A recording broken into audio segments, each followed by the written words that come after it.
October 14th, 1942. Inside the skeletal ruins of a Stalingrad factory, a German soldier of the 267th Infantry Regiment, Wilhelm Hoffmann, adds an entry to his diary. The Russians are not men, but some kind of cast-iron creatures.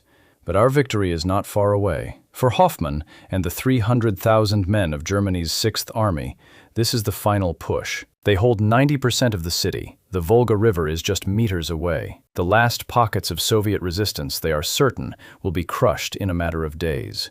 For these men, victory is not a question of if, but when.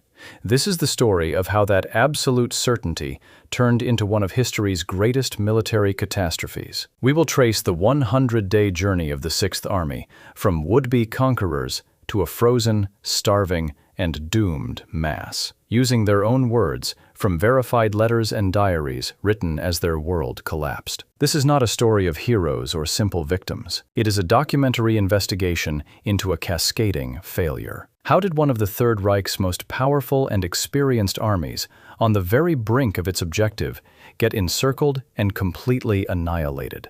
To find the answer, we must first look beyond the city's rubble to the vast, empty plains that surrounded it, and to the fatal flaws in the German war machine. By the autumn of 1942, the 6th Army wasn't just an army, it was a logistical anomaly.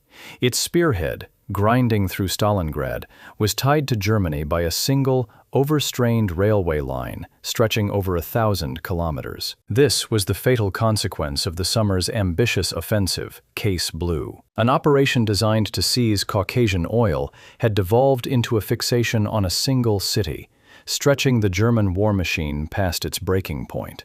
Every bullet, every can of food, every gallon of fuel for the 6th Army traveled down this fragile artery, a testament to a campaign running on sheer momentum and dwindling hope. But the greater vulnerability was not in the supply lines behind them, it was on their sides. To the north and south of the Stalingrad cauldron, the front was a dangerously thin crust. It wasn't held by battle-hardened German divisions, but by their allies, the Romanian 3rd and 4th Armies. Further afield were Hungarian and Italian forces.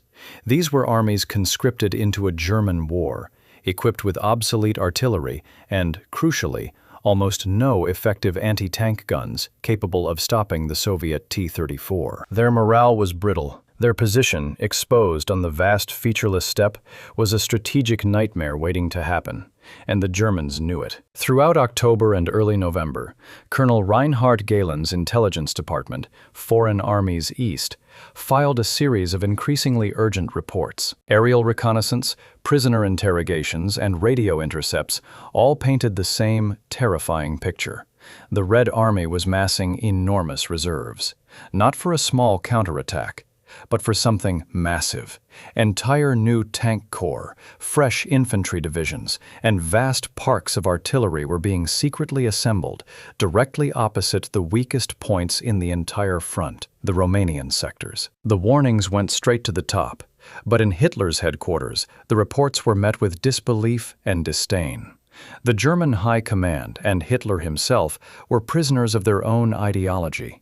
They were convinced the Soviet Union was on the verge of collapse. Its manpower and industrial capacity bled dry. This massive buildup, they concluded, had to be a bluff, a desperate deception.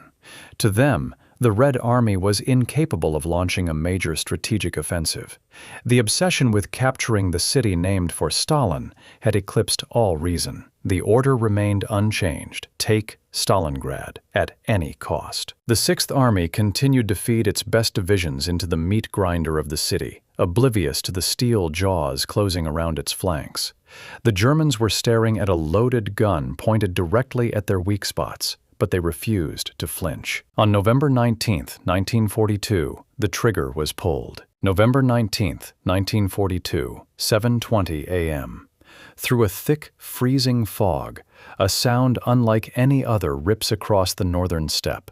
It is the voice of 3,500 Soviet guns, mortars, and Katyusha rocket launchers, all opening fire at once. Operation Uranus has begun. The storm of steel falls not on the German 6th Army, but on the exposed Romanian 3rd Army holding its flank.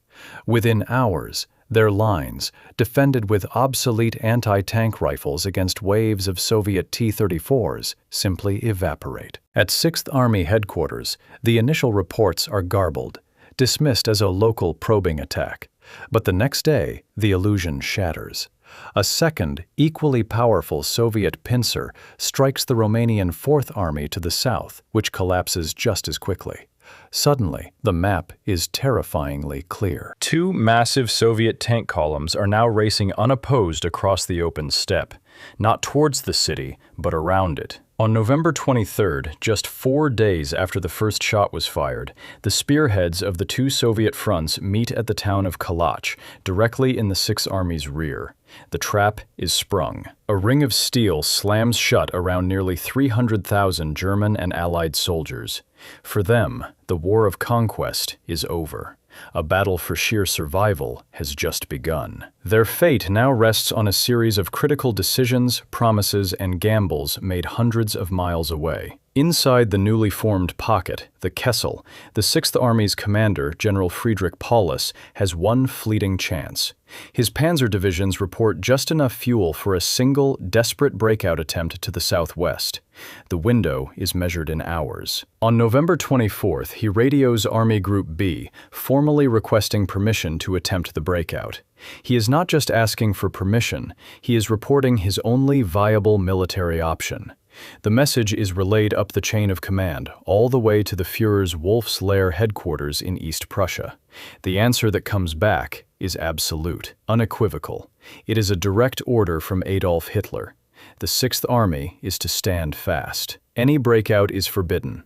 Effective immediately, the encircled army is redesignated Fortress Stalingrad, a bastion to be held at all costs. This strategically disastrous decision is made possible by the reckless boast of one man, the head of the Luftwaffe, Reichsmarschall Hermann Göring. When the Army's General Staff warns Hitler that the 6th Army requires a minimum of 500 tons of supplies per day to survive, Göring interjects.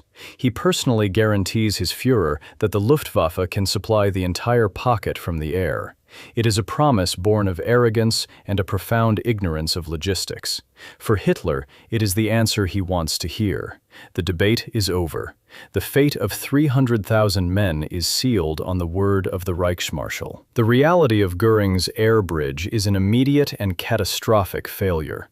The Luftwaffe simply does not have the resources. It can only scrape together a fleet of obsolete Junkers Ju-52 transport planes, many pulled from training schools. There are not enough experienced pilots, not enough ground crews, and not enough functioning forward airfields.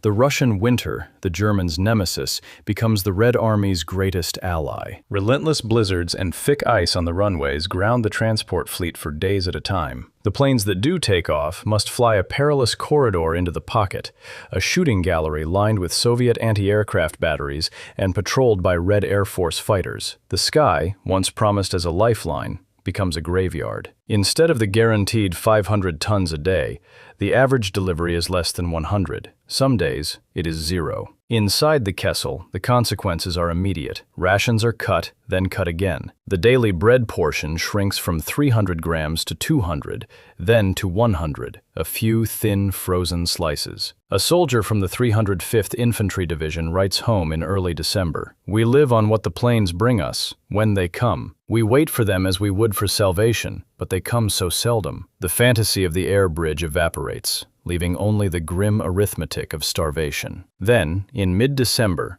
a final chance appears on the southern horizon. Field Marshal Erich von Manstein, one of Germany's most brilliant strategists, launches Operation Winter Storm. It is a desperate armored relief thrust led by General Hoth's 4th Panzer Army. Fighting through crippling blizzards and against ferocious Soviet resistance, Hoth's tanks claw their way northeast. By December 19th, they reach the Mishkova River, just 48 kilometers from the edge of the pocket. At night, the trapped soldiers of the 6th Army can see the faint, distant flashes of Hoth's guns, a pulsing light of hope in the frozen darkness. Manstein knows this is the last chance. He sends a coded signal to Paulus, authorizing him to launch his own breakout attack, codenamed Thunderclap, to meet the relief force. It is now or never. The decision now rests entirely with General Paulus. But Paulus is trapped not just by the Red Army, but by his own nature and Hitler's orders. His staff calculates that his remaining tanks have only enough fuel for a 30-kilometer drive,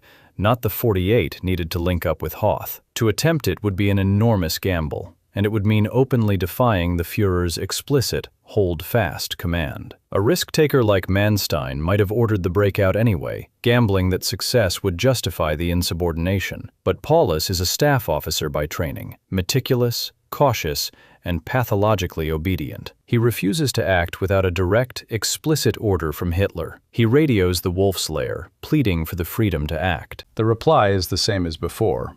Hold Fortress Stalingrad. The order to launch Thunderclap never comes. Halted at the Mishkova River and under mounting Soviet pressure, Manstein's exhausted panzers can go no further. After a few more days of futile, costly fighting, they are forced to turn back. The last light of hope for the Sixth Army is extinguished. With rescue impossible and the airlift a transparent failure, the Kessel descends into a medieval hell. A military doctor, Hans Girgensson, documents the collapse in his diary. The men look like corpses or lunatics, he writes, sunken, hollow eyes, faces covered with a crust of dirt. They no longer take cover from Russian shells. They don't have the strength to run or lie down. The last of the army's 10,000 horses are slaughtered for food. Then, soldiers hunt dogs, cats, and rats in the ruins. As January arrives, temperatures plummet to 30 degrees below zero. Frostbite claims thousands of limbs and lives. Typhus and dysentery, spread by lice, sweep through the crowded, filthy cellars that serve as hospitals and bunkers. Ammunition is nearly gone. Artillery batteries fall silent. A final letter, written by an unknown soldier and flown out on one of the last planes, reads simply, "We are forgotten by God and the world." But as their bodies wasted away, the letters the soldiers sent home revealed something more than just suffering. They revealed the very ideology that had brought them to this frozen wasteland in the first place. The image of the German soldier as a blameless victim, betrayed by Hitler, is a powerful one, but it is an incomplete truth. A deeper look into the last letters flown out of the Kessel reveals a dark and disturbing paradox. While many expressed only despair, a significant number, verified by historians, show men clinging to the very ideology that had sealed their fate. In a letter dated December 18th, one soldier explained the stakes to his family. This is a war of worldviews, a struggle for the existence or non-existence of our people against Judeo-Bolshevism. Another referred to the Red Army not as soldiers, but as Asiatic hordes that must be destroyed. The Sixth Army was not an apolitical force. It was the primary instrument of a brutal war of annihilation on the Eastern Front. Their suffering was real, but it cannot be separated from the cause for which they fought. With their bodies broken and their ideology offering no salvation,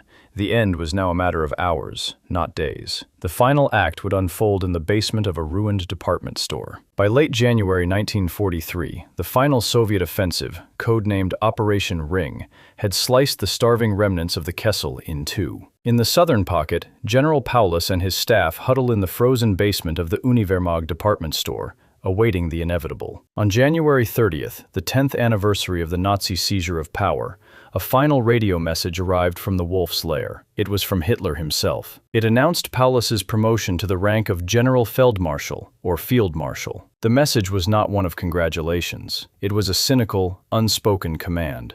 No German field marshal in history had ever surrendered. Hitler expected Paulus to take his own life, but Paulus refused. He later remarked, "I have no intention of shooting myself for this Bohemian corporal." The next morning, January 31st, a young Soviet lieutenant from the 38th Motorized Rifle Brigade cautiously entered the basement and asked who was in command. Paulus's chief of staff stepped forward.